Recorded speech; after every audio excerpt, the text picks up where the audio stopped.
ఆ, మనం వర్ణమాలను స్టూడెంట్స్ మనం వర్ణమాలను 3 రకాలుగా డివైడ్ చేసుకున్నాం. అచ్చులు, హల్లులు, ఉభయాక్షరాలు. అచ్చులు, హల్లులు చెప్పుకున్నాం. ఇప్పుడు నెక్స్ట్ మిగిలింది మనకు వచ్చేసి ఉభయాక్షరాలు.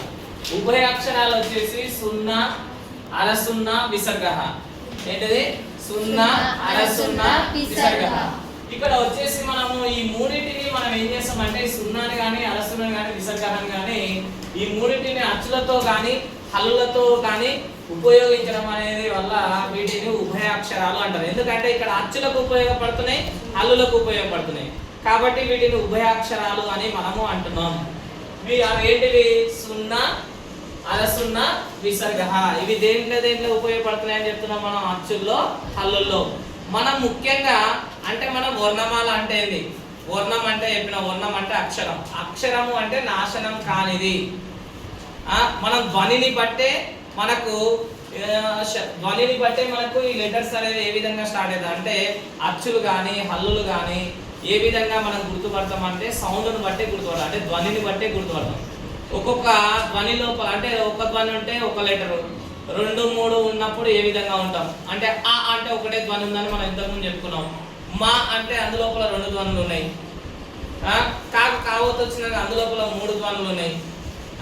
ఒక లెటర్కి వచ్చేసి మనకు ఇంకొక ఒత్తు యాడ్ అయింది అనుకోండి, అందులోపల మళ్ళీ ఎన్ని ధ్వనులు ఉన్నాయి అనేది మనం చూసుకోవచ్చు.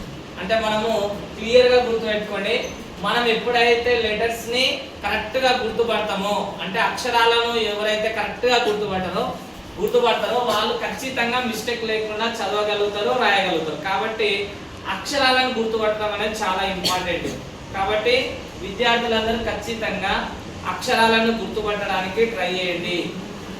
ఖచ్చితంగా మీరు మిస్టేక్ లేకుండా రాయగలుగుతారు, చదవగలుగుతారు. ఇది ఓన్లీ మనకు స్టార్టింగ్ బేసిక్ క్లాస్ అన్నమాట ఇది. కాబట్టి ఇది క్లియర్ గా వినండి. నెక్స్ట్ బేసిక్స్ అనేవి నెక్స్ట్ క్లాస్ లో చూద్దాం. ఓకే, మళ్ళా స్టూడెంట్స్ ఇప్పుడు మనం చూద్దాము ద్విత్వాక్షరము, సంయుక్తాక్షరము, సంశ్లేషాక్షరము అంటే ఏంది. ద్విత్వాక్షరం అంటే మనం ఇక్కడ చూడండి, ద్విత్వం అంటే ఎంత? 2. ద్విత్వాక్షరము అంటే ఒకటి గుర్తు పెట్టుకోవాలి. ఒక హల్లుకి అదే హల్లుకు సంబంధించినటువంటి ఒత్తు వచ్చి చేరితే దాన్ని ద్విత్వాక్షరం అంటారు. ఒక హల్లుకి అదే హల్లుకు సంబంధించినటువంటి ఒత్తు వచ్చి చేరితే దాన్ని ఏమంటాం మనం? ద్విత్వాక్షరం అంటారు. ఫర్ ఎగ్జాంపుల్ చూడండి, కాకి కావొత్తే వచ్చింది, ఇది ఏ అక్షరము? ద్విత్వాక్షరము. మాకి మావొత్తే వచ్చింది, ఇది ఏ అక్షరము? ద్విత్వాక్షరం. నేనేం చెప్పినా, ఒక హల్లుకి అదే హల్లుకు సంబంధించినటువంటి ఒత్తు వచ్చి చేరితే దాన్ని ఏమంటారని చెప్పినాం? ద్విత్వాక్షరం. అంటే మాకు మావొత్తే రావడం, కాకు కావొత్తే రావడం, రాకి రావొత్తే రావడం, ఇలా తన ఒత్తు తానే రావడాన్ని ఏమంటున్నాం మనము? ద్విత్వాక్షరం అంటున్నాం. ఏమంటున్నాం మనం? ద్విత్వాక్షరం అంటున్నాం. నెక్స్ట్ వచ్చేసి మనకు సంయుక్తాక్షరం. సంయుక్తాక్షరం అంటే ఏంది? ఒక హల్లుకి ఫర్ ఎగ్జాంపుల్ ఈ హల్లుకు వచ్చేసి ఇదే హల్లుకు సంబంధించినటువంటి ఒత్తు కాకుండా వేరొక ఒత్తు వస్తే దాన్ని ఏమంటానని చెప్పినా నేను? సంయుక్తాక్షరం అంటానన్నా. ఏం అక్షరం అంటానన్నా నేను? సంయుక్తాక్షరం. తర్వాత ఇక్కడ చూడండి, రాకి యావత్ వచ్చింది అనుకో, ఇదే అక్షరం? సంయుక్తాక్షరం.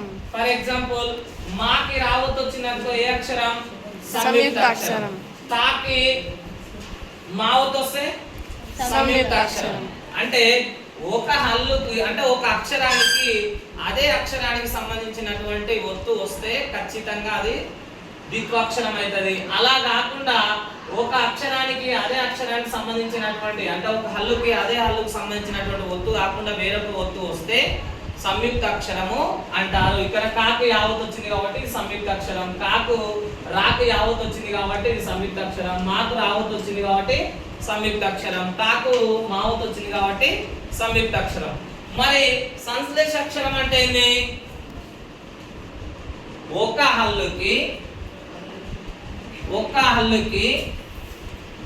ఒకటి కంటే ఎక్కువగా ఒత్తులు రావడం. ఒకటి కంటే ఎక్కువగా ఒత్తులు రావడం అంటే ఒకటి కంటే ఎక్కువగా ఒత్తులు రావడం. ఇక్కడ చూడండి, ఇది ఇప్పుడు ఏ అక్షరం అనొచ్చు మనం? సంశ్లేషాక్షరం. సంశ్లేషాక్షరం అంటాం. ఏమంటాం? సంశ్లేషాక్షరం అంటాం.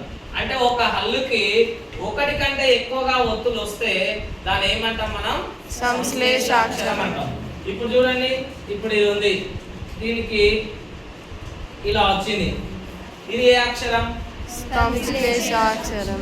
సంశ్లేష అక్షరం. అయితే ఇక్కడ చూడండి, మనకు ఇక్కడ చూడండి ద్విత్వాక్షరం, సంయుక్తాక్షరం, సంశ్లేషాక్షరం అని మనం ఇక్కడ తీసుకున్నాం. ద్విత్వాక్షరం అంటే ఏం చెప్పినా తన ఒత్తు తానే వస్తే దాన్ని ఏమంటాం? ద్విత్వాక్షరం. సంయుక్తాక్షరం అంటే ఏం చెప్పినా తన ఒత్తు కాకుండా వేరొక ఒత్తు వస్తే, ఒక అక్షరానికి ఒక హల్లుకి తన ఒత్తు కాకుండా వేరొక హల్లుకు సంబంధించిన ఒత్తు వస్తే దాన్ని ఏమంటాం మనం? సంయుక్తాక్షరం అంటాం. ఒకటి కంటే ఎక్కువగా ఒత్తులు వచ్చి చేరితే ఏమంటాం మనం? సంశ్లేషాక్షరం అంటాం.